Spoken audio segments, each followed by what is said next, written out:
The relationship between U.S. and Canada politically may be at an all-time low. Prime Minister Mark Carney is actively pivoting to strengthening ties with Europe and other countries to backfill what was once one of the world's strongest partnerships. That trend will not change if President Donald Trump acts on his words and scraps the replacement for NAFTA that he put in place. How that could affect the North Country's still strong ties with Canada on today's Story of the Day. Support for Story of the Day comes from Long Run Wealth, an SEC-registered investment advisor in Lake Placid, providing comprehensive wealth management, retirement, and financial planning solutions. LongRunWealth.com. And the Devlin Inn and Suites, Lake Placid, welcoming families, athletes, and groups to the Olympic Village, offering Adirondack mountain views and dog-friendly accommodations. TheDevlinNY.com. Hey, I'm David Sommerstein. It's Wednesday, July 8th. First up, state agencies co-hosted a Disability Pride Month event at the Empire State Plaza in Albany today. Attendees heard from speakers and listened to live music. The event also celebrates this month's anniversary of the Americans with Disabilities Act. But New York's Chief Disability Officer, Kim Ridley, says the spirit of celebration was dampened by a recent Department of Justice memo. She says it questions whether people with disabilities have the right to live as integrated into their communities as possible. Here in New York, we understand exactly what is at stake. This administration will continue to fiercely prioritize and protect the services that enable people to live with dignity, autonomy, and full inclusion in our communities. State agencies also honored 9 advocates from across New York for their work to support people with disabilities. A pending bill in Albany would provide a boost to New York State's pharmacies, but at what cost? John Campbell of the New York Public News Network reports. The bill would require a $10 dispensing fee for all prescriptions in New York.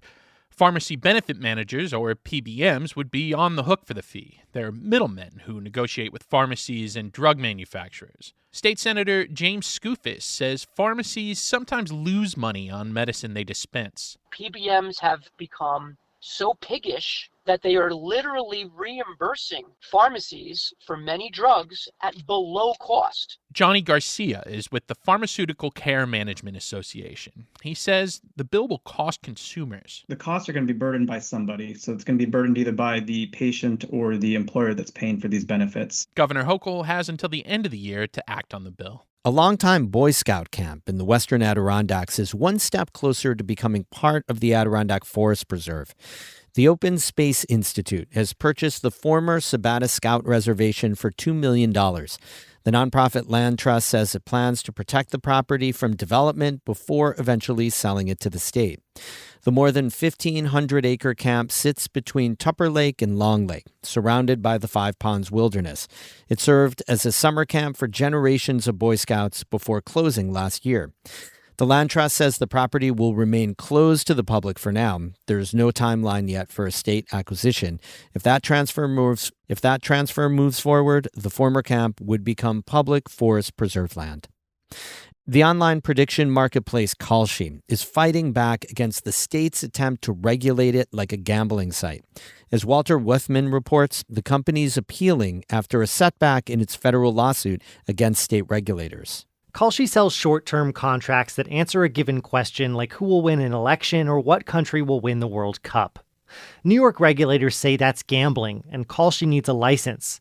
Kalshi tried to get a court order shielding them from oversight, but a federal judge sided with the state this week. The company has appealed the decision. The site can continue to operate while the case plays out. More than a dozen other states are battling prediction sites like Kalshi and Polymarket in court. The federal government says it has exclusive jurisdiction over such companies. For the New York Public News Network, I'm Walter Wuthman.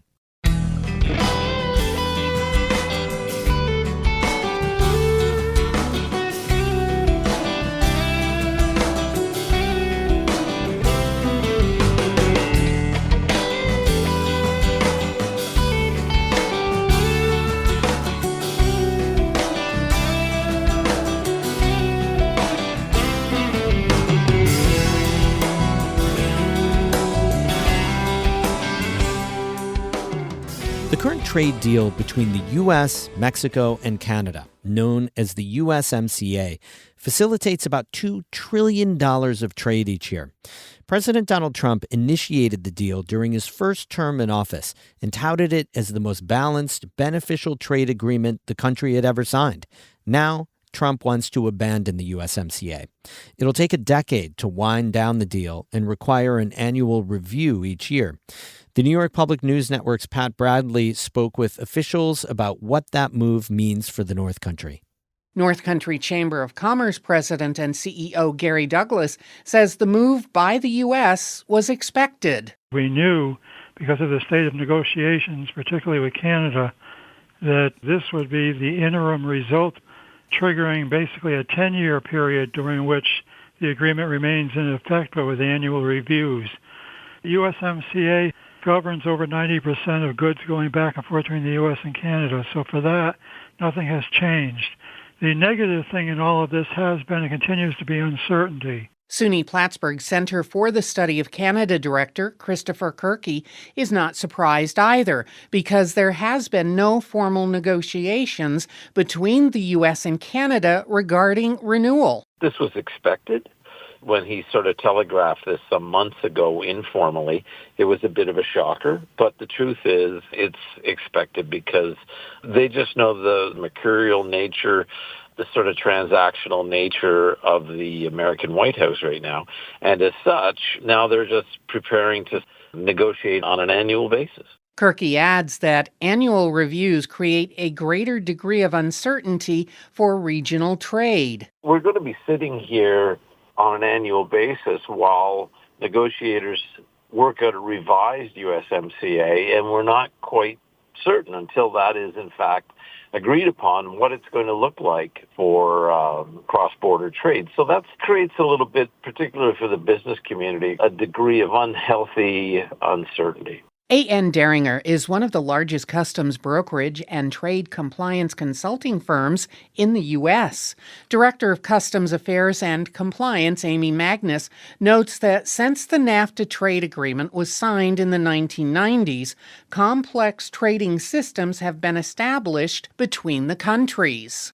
To remove USMCA is going to disrupt well-established trading patterns, where there has been trade back and forth between these countries sort of in an unfettered way over all these many years. In my own opinion, I see that we have more to lose than gain. Magnus points out that Canada has been preparing for a possible end to the Tri-National Trade Pact. The Canadians are savvy traders. They rely on trade, and they know they rely on trade. And they have been preparing for this eventuality for a few years now. North Country Chamber of Commerce President and CEO Gary Douglas says because the economies of Canada and the U.S. are deeply intertwined, the USMCA must continue. That uncertainty about not getting to a final new updated agreement does have a hard-to-measure impact of stalling things that otherwise would have been happening. Truck traffic at Champlain between the U.S. and Canada has remained very steady, but what we know as economic developers is that there are postponements of cross-border investments, so there is a cost to uncertainty. The USMCA expires in July 2036 unless a new agreement is reached. In Plattsburgh, I'm Pat Bradley for the New York Public News Network. We have more news all the time on our website, ncpr.org. Remember, if you tend to listen to Story of the Day on the radio at 5:48, but sometimes you miss it, think about this. You could subscribe to the podcast. Same show, totally free, downloads to your phone or tablet or laptop automatically, and you can listen anytime you want, even 2 or 3 in a row. Subscribe at Apple Podcasts or Spotify or iHeartRadio or anywhere. I love the Pocket Casts app for my podcast.